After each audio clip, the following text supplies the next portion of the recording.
Welcome to யாவரும் கேளீர். நான் உங்க பத்ரி பேசுறேன். நேற்று ஈவினிங்லேருந்து அதிகமாக கூகுளில் சர்ச் பண்றப்படுற வார்த்தை என்னன்னா ஈசான மூலை. அதுக்கு என்ன காரணம் அப்படின்னா தக் லைஃப் படத்துடைய ஃபர்ஸ்ட் சிங்கிள். தக் லைஃப் மிகப்பெரிய எதிர்பார்ப்பை ஏற்படுத்தி இருக்கிற படம். இந்த மாதிரியான ஒரு ஹியூஜ் எக்ஸ்பெக்டேஷன் வேற எந்த படத்துக்குமே ஏற்பட்டது கிடையாது. தக் லைஃப் உடைய ஓடிடி ரைட்ஸ் வந்து 149.7 கோடி ரூபாய்க்கு வியாபாரம் ஆயிருக்கு. அதே நேரத்தில் வந்து ஓவர்சீஸ் இப்போ வந்து 66 கோடி ரூபாய்க்கு போயிருக்கு. ஸோ 212 கோடி ரூபாய்க்கு மேலே வியாபாரம் ஆயிருக்கு. இதை தவிர தேட்டரிக்கல் இருக்கு, இன்னும் வெவ்வேறு வியாபாரம் இருக்கு. இப்போவே அது already it's a profitable venture. So அந்த மாதிரி இப்போ ரொம்ப ரேர். இப்போ வந்து டிஜிட்டல் சேட்டலைட்லாம் விழுந்து கிடக்கக்கூடிய இந்த காலகட்டத்தில் இவ்வளோ ஒரு வியாபாரம், இப்படி ஒரு எதிர்பார்ப்பு இருக்கு. ஸோ இப்போ முதல்ல வந்து அதாவது April 14th இந்த படத்துடைய ப்ரமோஷன்ஸ் ஆரம்பிக்க போகுது.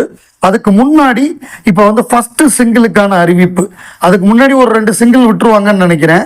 ஸோ அந்த ஃபர்ஸ்ட் சிங்கிளுக்கான அறிவிப்பு இந்தியாவிலேயே ஆகப்பெரிய கலைஞர்கள், மாபெரும் இசையமைப்பாளர் AR ரஹ்மான், இந்தியாவிலேயே நம்பர் 1 அவர் தான். அதாவது 2 ஆஸ்கார் விருது வாங்கிய மாபெரும் இயக்குனர், பேன் இண்டியன் டைரக்டர் அப்படின்னா அது முதல்ல ரோஜா மூலமாக எல்லைகள் எல்லாம் கடந்து ரோஜா பாம்பேன்னு மிகப்பெரிய புகழ் பெற்ற மணிரத்னம்.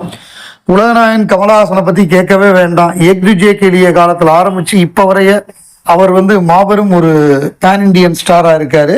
இன்னும் சொல்ல போனோம்னா மணிரத்னம் கமலஹாசன் இணைகிறாங்க அப்படின்னாலே அது மிகப்பெரிய ஒரு எதிர்பார்ப்பு. நாயகனுக்கு பிறகு அது ஹியூஜ் பஸ் அந்த காம்பினேஷனுக்கு.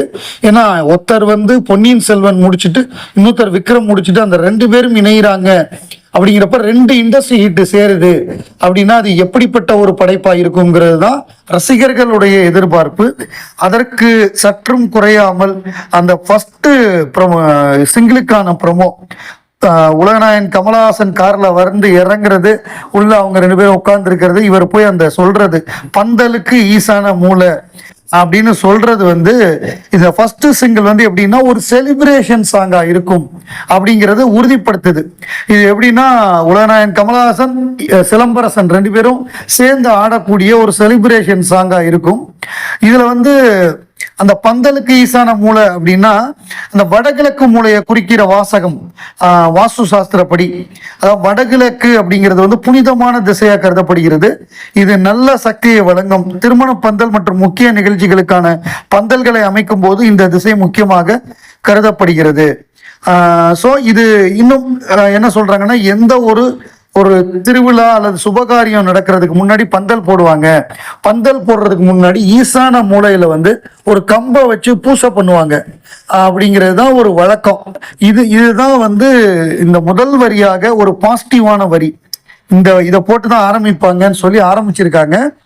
அதாவது இந்த படத்துடைய ஃபர்ஸ்ட் சிங்கிள் அப்படிங்கிறது வந்து இதுக்கப்புறம் வரக்கூடிய டீசரோ ட்ரெய்லரோ BDS சீன்ஸோ behind the சீன்ஸோ what ever என்ன வருதோ அதுக்கெல்லாம் ஒரு ஆரம்ப புள்ளியாக ஒரு ஈசான மூலையில வந்து எப்படி அந்த கம்பை நட்டு பூஜை பண்ணுவாங்களோ அப்படி ஆரம்பிச்சிருக்காங்க. இந்த பாடலை உலகநாயகன் கமலஹாசன் எழுதி அவரே பாடியிருக்காருங்கிறப்ப தியேட்டரு கிளிய போகுது இந்த பாட்டு. இந்த ஃபர்ஸ்ட் சிங்கிள் எப்போ வரும் அப்படிங்கிறதுக்காகத்தான் எல்லோருமே உலகநாயகன் ரசிகர்கள் அவ்வளோ பேருமே வெயிட் பண்ணிட்டு இருக்கோம். சின்ன கவுண்டர் படத்துல ஒரு பாட்டு இருக்கு, கூண்டுக்குள்ள என்ன வச்சு அப்படின்னு ஒரு பாட்டு இருக்கு. அந்த பாட்டுல வந்து விஜயகாந்த் சுகன்யா நடிக்கக்கூடிய அந்த பாட்டு, அதுல ஒரு வரி வரும், ஈசான மூலையில லேசான பள்ளி சத்தம் மாமன் பேரை சொல்லி அப்படின்னு ஒரு வரி வரும். அந்த வரி ஞாபகம் வந்தது எனக்கு. ஈசான மூலையிலன்னா அந்த பாட்டு இதுக்கு முன்னாடி தமிழ் சினிமாவில் எவ்வளோ பாடலில் அதை யூஸ் பண்ணியிருக்காங்க அப்படின்னு நமக்கு தெரியாது. இந்த பாட்டு எனக்கு எப்பொழுதுமே ஞாபகம் வந்து வரும். இந்த ஞாபகம் வந்தது. இப்போ திருப்பி ஒரு தடவை அந்த ஒரு லைனை மட்டும் போட்டு பார்த்தேன். இந்த ஃபர்ஸ்ட் ஸ்டான்ஸ்ல வரும், அது ஃபீமேல் வாய்ஸ், ஜானகி அம்மா வாய்ஸ்ல வரும். எஸ்பிபி ஜானகி பாடியிருக்கிற பாட்டு. இவங்க ஜெயிலில் இருப்பாங்க, சுகன்யா ஜெயிலேருந்து பாடுற மாதிரி ஒரு இந்த பாட்டு வரி வரும். ஈசான மூலையில லேசான பள்ளி சத்தம் மாமன் பேரை சொல்லி பேசுது அப்படின்னு வரும். அந்த பாட்டை கேட்டு பாருங்க. கூண்டுக்குள்ள இந்த லைனை அழகா யூஸ் பண்ணியிருப்பாங்க. அதுக்கப்புறம் இந்த லைனை வந்து தக் லைஃப்ல தான் வருதுன்னு நினைக்கிறேன். வேற எந்த படத்துலையும் இந்த இந்த இதை யூஸ் பண்ணல, இந்த கரெக்டா யூஸ் பண்ணியிருக்காரு. இந்த வார்த்தையை எதுக்கு பயன்படுத்தணுமோ அந்த வார்த்தையோட ஹிஸ்டரி தெரிஞ்சு சும்மா போறப்ப மச்சி அப்படின்னு அப்படி இப்படின்னு பாட்டு எழுதிட்டு போகாம கரெக்டா ஒரு நல்ல ஒரு லிரிசிஸ்ட் கமலஹாசன் அப்படிங்கிறத மீண்டும் ஒரு முறை அது எதுல இறங்கினாலுமே, அது பாடினாலும் சரி, நடிச்சாலும் சரி, ப்ரொடியூஸ் பண்ணாலும் சரி, what ever he does, he is the best. சமீபத்தில் ஒரு வீடியோ பரவலா போச்சு, அந்த போட்டு வைத்த காதல் திட்டத்தை உங்களை தவிர வேற யாரும் பெஸ்டா பாட முடியாது அப்படின்னு சொன்னாங்க. அந்த மாதிரி அவர் பாடினாலும் சரி, பாட்டு எழுதினாலும் சரி, எல்லாமே அது உலகநாயகன் தான். அவருக்கு நிகர் அவர் மட்டும்தான், வேற யாருமே இல்லை. எம்புரான், அதாவது L2 எம்புரான், லூசிஃபர் 2 எம்புரான் அப்படிங்கிற படம் மார்ச் 27 வெளிவர போகுது.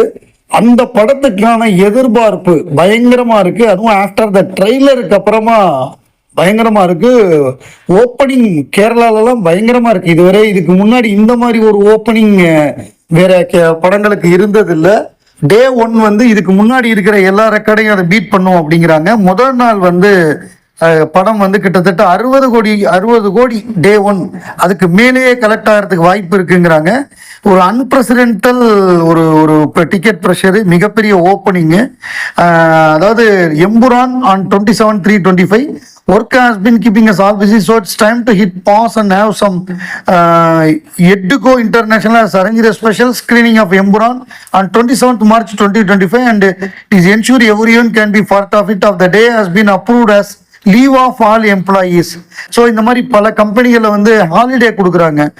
இது வந்து ஒரு விளம்பரத்துக்காக பண்ணுறாங்க, எடுத்து போடுறாங்க அப்படின்னு நம்ம சொன்னால் கூட இது நிஜமாவே இந்த மாதிரி பல கம்பெனிகளில் கொடுக்குறாங்க. கல்ஃப் ஓவர்சீஸ்லையும் டிக்கெட் ப்ரெஷர் பயங்கரமாக இருக்குது. ஏற்கனவே 15 கோடி அது கிராஸ் ஆகிருந்தது. இன்னும் அது வேற லெவலில் போய் நிற்கும்னு நினைக்கிறேன். முதல் நாள் மினிமம் ஒரு 60 கோடி எதிர்பார்க்கலாம் டே 1 எம்புரானுக்கு. ஸோ இது வந்து மலையாள சினிமாலேயே இது வந்து ஒரு மிகப்பெரிய ரெக்கார்டாக இருக்கும். இது வரைக்கும் உள்ள எல்லா ரெக்கார்டையும் இந்த படம் பீட் பண்ணணும்னு நினைக்கிறேன். லூசிஃபர் படம் சூப்பராக இருக்கும். இந்த ட்ரெய்லர் ரொம்ப ப்ராமிசிங்காக இருந்தது. அதனால தான் இவ்வளோ ஒரு ஹைப் கிரியேட் ஆயிருக்கு. ஒவ்வொரு நடிகருக்கும் ஒரு மார்க்கெட் இருக்கு. அதுக்கு மேல செலவு பண்றது அப்படிங்கிறது வந்து ரிஸ்கான ஒரு விஷயம். ஸோ அதுதான் வந்து இந்த STR 48 அப்படின்னு ஆரம்பிச்ச நம்ம ராஜ்கமல் படம். அது முன்னாடி அது பல்வேறு தயாரிப்பாளர்கள்ட்ட போய் யாருமே இந்த பட்ஜெட் சிம்புக்கு ஒர்க் அவுட் ஆகாது, பட்ஜெட்டை குறைங்கன்னு தான் எல்லாம் சொன்னாங்க. பட் அவங்க வந்து இது ஒரு ஆம்பிஷியஸ் ட்ரீம் ப்ராஜெக்டா எடுத்துக்கிட்டு இருக்காங்க. இப்ப சிம்பு என்ன பண்றாரு அப்படின்னா, நிறைய விளம்பர படங்களை நடிக்கிறாரு. அதன் பின்னணியை விசாரிக்கும் பொழுது என்ன தெரிய வருதுன்னா, அவர் வந்து இதை STR 50 எடுக்க போறாரு. அந்த படத்தை பிரம்மாண்டமா தயாரிக்க போறாரு. அதற்கான பணத்தை இந்த விளம்பரங்கள் மூலமாக அவருக்கு சேர்த்துக்கிட்டு இருக்காரு. ஏன்னா இன்னைக்கு வந்து டிஜிட்டல் மார்க்கெட்டு, சேட்டலைட் மார்க்கெட்லாம் விழுந்து போச்சு. ரொம்ப பயப்படுறாங்க படம் எடுக்கிறதுக்கு. சிம்புவுடைய மார்க்கெட்டும் ரொம்ப கம்மி. அவர் மார்க்கெட்டுக்கு 200 கோடி எல்லாம் படம் எடுத்தா அது மிகப்பெரிய ரிஸ்க். பட் அதை அவரே எடுக்கிறேன்னு முடிவு பண்ணிட்டாரு. அது வந்து ரொம்ப கிரேட். மற்றவர்களுக்கு ரிஸ்க் கொடுக்காம அந்த ரிஸ்கை நானே எடுக்கிறேன் அப்படின்னு முன் வந்தது வந்து ஒரு பெரிய விஷயம். அதுக்கு தான் ஒரு விளம்பர படங்களை நடிக்கிறாரு அப்படிங்கிற மாதிரியான ஒரு தகவல் வந்திருக்கு.